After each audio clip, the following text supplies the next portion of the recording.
Hi all, welcome back. I'm Josh Stevens and I'm sitting here with Cara. Hi, thank you for having me back. I'm Cara, midwife in the NHS for a number of years, for another episode.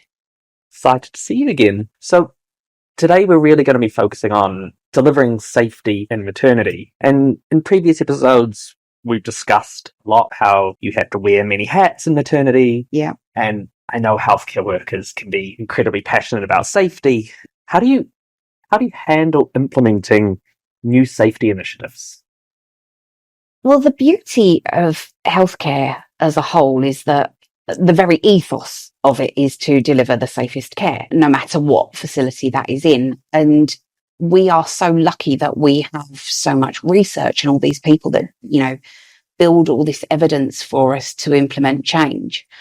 And just looking at even over the last 10 years, when you look at all the reports and all of the investigations into different things that happen, and you'll see that as a result of that, we have many changes that happen all the time, which, is wonderful. But the downside to that, I suppose, is that things do change quite often. And that does mean that, we are continually updating our skills, updating our knowledge, and implementing different pathways into things that, means that it's another thing to remember.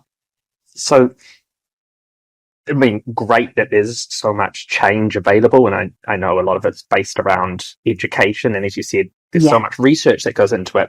Are you saying that the frequency of these changes are really impacting how well it can be, like change initiatives can be implemented, even if they're positive change? Absolutely. You've got to think that the very foundation of what we do doesn't change, but the systems in which we work can change quite often. And they, most of the time, as with anything in the NHS, do take a long time to implement. So you do get information beforehand about, this is what's coming up, and you can do your own little bit of research on it.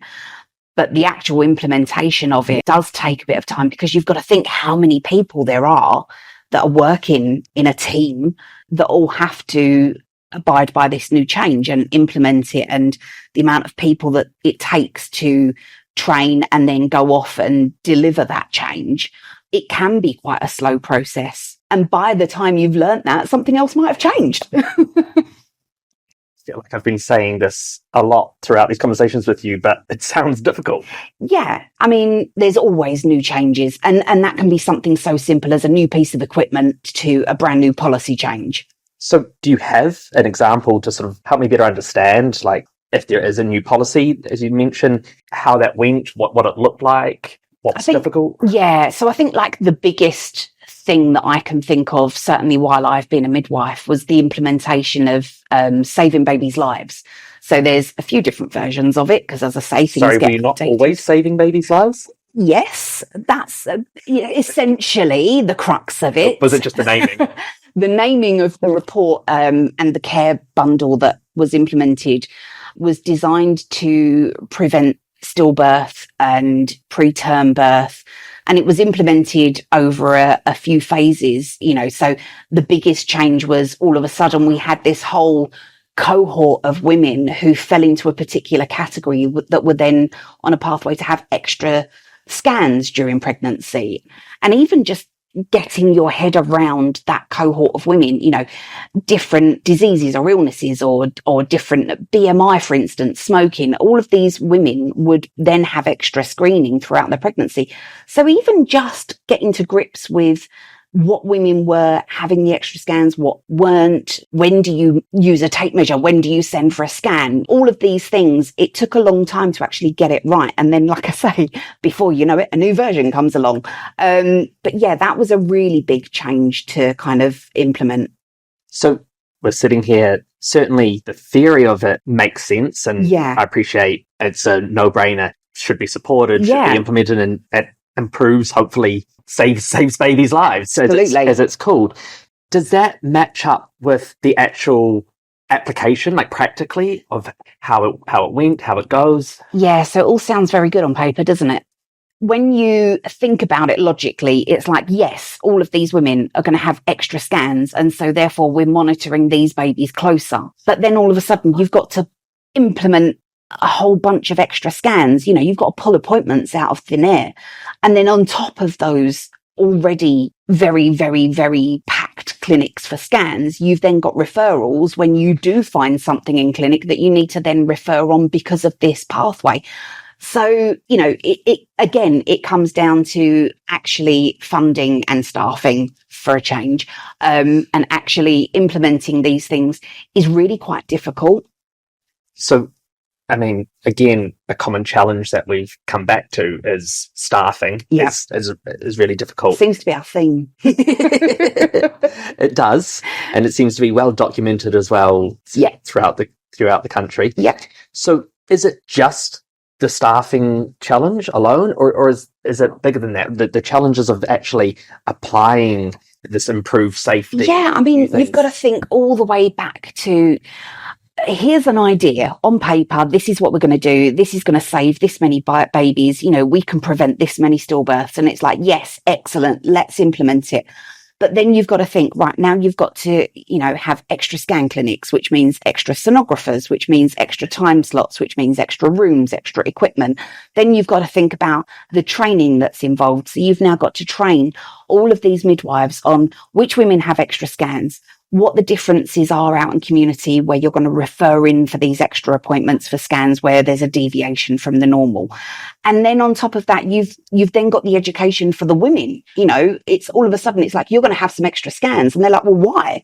And so you've got that side of it as well. So it's kind of like that three-folded thing where you've got resources, training, education. So really easy to see that it's an extra cost with all of these extra appointments, this extra education, the training and everything. But would you not then see a saving, because rather than being reactive as a healthcare system to, hey, we've missed something wasn't shared, we need to now look after it when it's much later in the process. This sounds a lot more proactive, and so you should be able to be finding things easier. Would that help mitigate sort of where the cost is falling, or?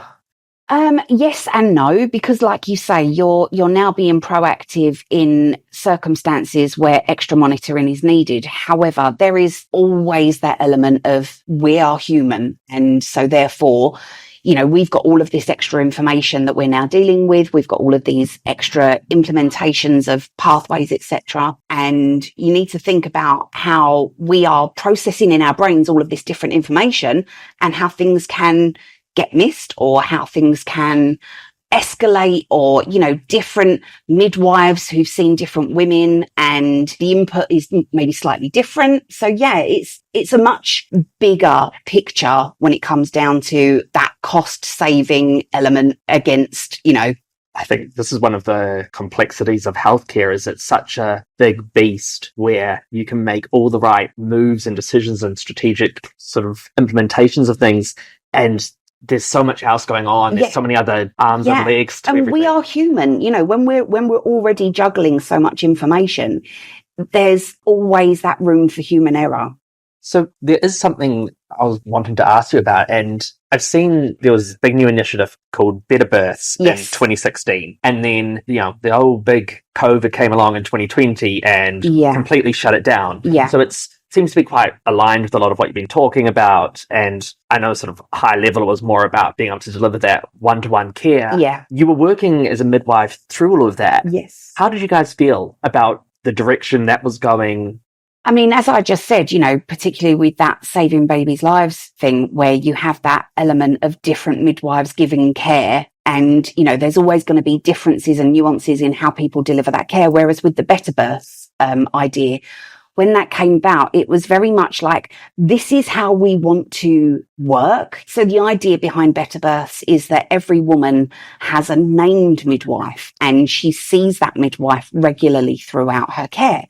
And so it eliminates a lot of risk in as much as you're aware of this woman's history, you're aware of her background, you're aware of her circumstances, And so you will pick up on a lot of things and, you build a relationship. And it is very much an ideal situation where we all want to be involved with our own women. But when COVID came along and took that away, that was when you kind of went backwards, and we noticed, what a difference that better births had made in a lot of women's lives. And these women that are now coming to us in 2020 and saying, oh, but am I going to see you at my birth? And we're like, well, no, because we're not doing that anymore. I mean, as a male, obviously I'm never going to give birth. Could certainly imagine for me, I would want that personal care. Yeah. When you're going through something so major of a birth and pregnancy, that personal touch, that human connection would be important. You build that relationship, so you're going to remember details about that woman that when another midwife comes in isn't going to know. And that could be something as simple as her husband's name, or it could be that she once had a reaction to a drug back in 2002. And, it's these little things that building that relationship up actually makes it safer.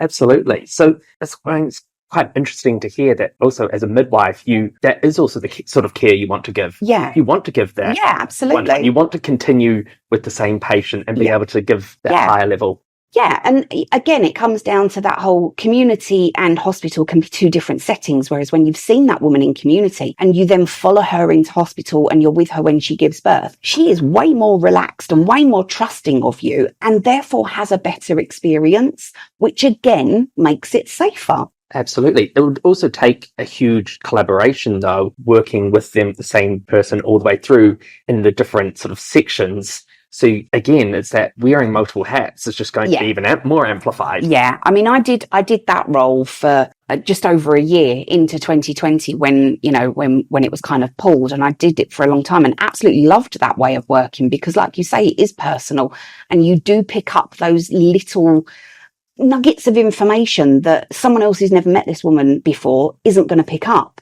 And again, it comes back to that safety element.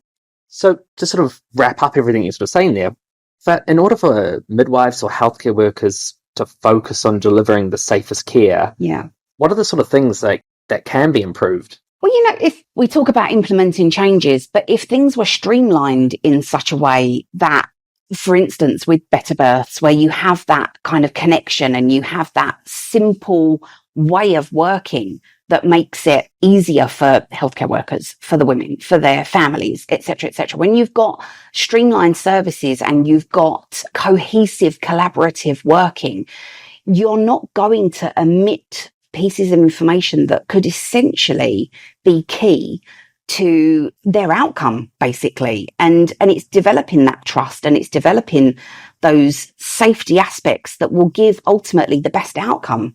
I mean, again, sometimes you share things and they sound so simple. Yeah. Simplifying it for the midwife, it's always the occasion of it all, isn't it? Absolutely. But certainly, I think it's something everyone seems to be aligned on, is simplified processes and a reduction in bureaucracy tends to lead to better outcomes. And this isn't just in healthcare, but in general. Yeah, definitely. Thanks so much, Cara. Really appreciate your time on that one. Thank you.